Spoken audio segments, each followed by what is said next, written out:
అమ్మమ్మ 7th anniversary sale. Win iPhone 17 and 776 crazy gifts. Support చేయండి, dosa batter ఫ్రీగా పొందండి.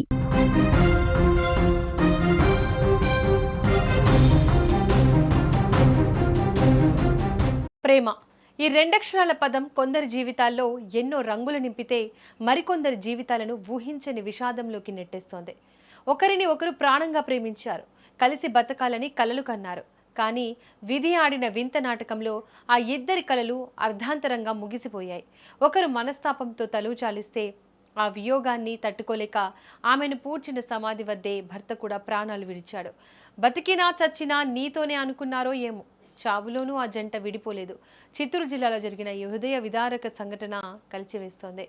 చిత్తూరు నగరంలోని తోటపాళ్యం ప్రాంతానికి చెందిన దుర్గా, అదే ప్రాంతానికి చెందిన లోకేష్లు కొంతకాలంగా ప్రాణంగా ప్రేమించుకున్నారు.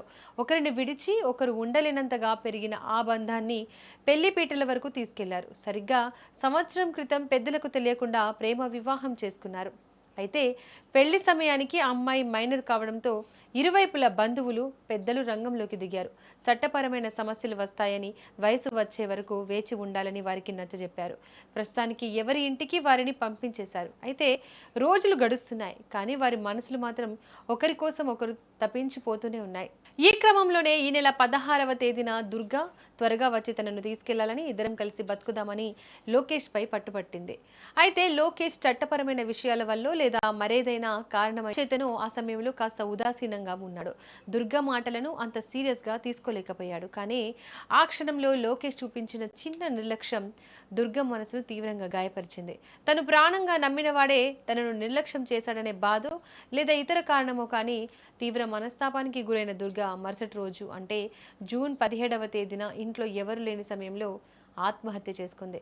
తన ప్రాణమైన దుర్గ ఇక లేదు అనే వార్త వినగానే లోకేష్ ప్రపంచం ఒక్కసారిగా చీకటిగా మారిపోయింది. తన ఉదాసీనతే ఆమె ప్రాణం తీసిందనే గిల్ట్ అతడిని క్షణక్షణం నరకంలా వేధించింది. బంధువులు, కుటుంబ సభ్యులు దుర్గా అంత్యక్రియలు పూర్తి చేశారు. ఆ సమాధి చూసి లోకేష్ కన్నీరు మున్నీరయ్యారు.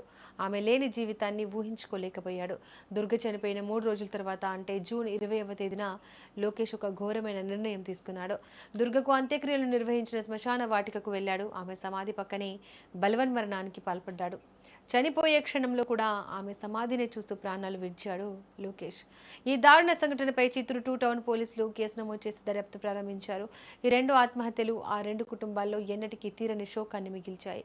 100 ఏళ్ల జీవితాన్ని పంచుకోవాల్సిన ఇద్దరు యువకులు కేవలం క్షణికావేశంలో తీసుకున్న నిర్ణయాల వల్ల బంగారు భవిష్యత్తు మట్టిలో కలిసిపోయింది.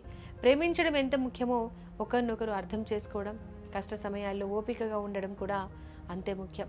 సమస్యల నుంచి పారిపోవడానికి ఆత్మహత్య ఒక్కటే మార్గం కాదు. ఒక్క నిమిషం ఆలోచించి ఉంటే ఈరోజు ఆ ఇద్దరి ప్రాణాలు నిలిచేవి. ఏదేమైనా ఈ విషాదకర ఘటన అందరినీ కలిచివేస్తోంది.